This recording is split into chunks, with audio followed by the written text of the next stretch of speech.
चंपुआ नारदपुर रे किछि दिन तले जने स्थानीय युवती मानिनी नायकों ठारू दुई अपराधी एक पल्सर रे आसी टंका बैग लुटि नेथिले।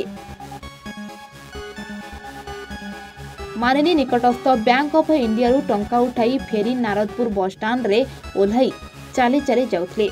दुई लुटेरा बाइक रे आसी तांको बैग झांपी नेथिले। एही बैग रे 50,000 टंका सह मोबाइल फोन और जरूरी कागज पत्र थिला। अनुमान करा जाउथला एही लुटेरा माने रिमुली आड़कू फेरार मारिथिले, नहेले झारखंड आड़कू चली जाइथिबे। तेबे चंपुआ थाना रे एतला देबा परे पुलिस तरफरु विभिन्न सीसीटीवी फुटेज आधार रे जाजपुर जिला मुंडमाला ग्रामर आउला रमेश को पुओ आउला शेखर को गिरफ करी दफा 392 लगाई एक मामला रुजु करी कोर्ट चालान करिसेंती। गिरफ व्यक्ति ठारू लुट टंकारु मात्र 10,000 टंका और मोबाइल उद्धार करा जायछि।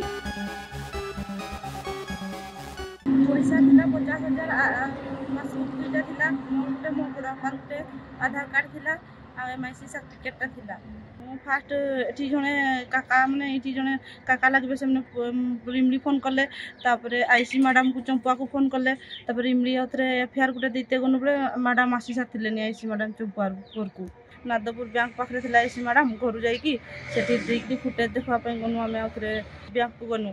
सेठी जेतेबे देखनु तीनटा पिला थिले, तो तीनटा पिलार गुटे मोर पाखरे पिला बसी थिला से मोबाइल केंची केंची, तापरे जेतेबे मु लास्ट 2-3 हजार थिबार कोणी सरबा भितरे बाहरी आसबा भितरे से कोडा ढुकी जे डकायत करिची से ढुकला देखले चिन्ही करम।